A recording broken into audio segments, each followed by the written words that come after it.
Quand la crise du Covid ne l'empêche pas de travailler, Barbara Legrand est guide conférencière dans la Somme. Cette picarde d'adoption est née en Allemagne à la fin des années 50. Elle transmet aux touristes ses connaissances le long du circuit du souvenir de la Première Guerre mondiale. Un conflit qui a dévasté l'Europe, mais aussi engendré un rêve de paix sur le continent. Je suis née sur le Rhin, mais de l'autre côté de Mulhouse,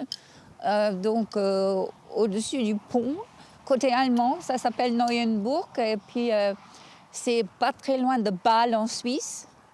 Donc en fait, chez nous, on appelle ça les trois frontières. Le désastre de la fin de la guerre, la perte de tout, même il n'y avait pas d'argent, rien à manger.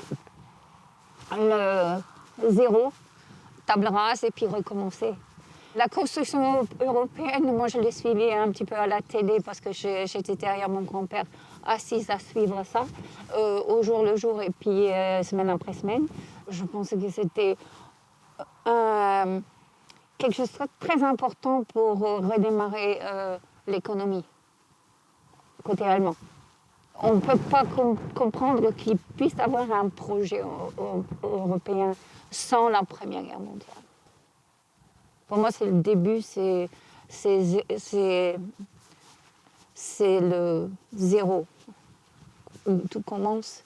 La Première Guerre mondiale, c'est la clé pour comprendre pourquoi nous avons des problèmes au Moyen-Orient, pourquoi quels sont les résultats du traité de Versailles qui ont donc conduit vous savez, à la Deuxième Guerre mondiale aussi.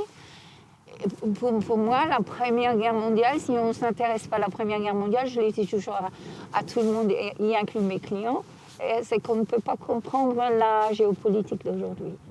L'Europe, c'est la paix, c'est une bonne devise.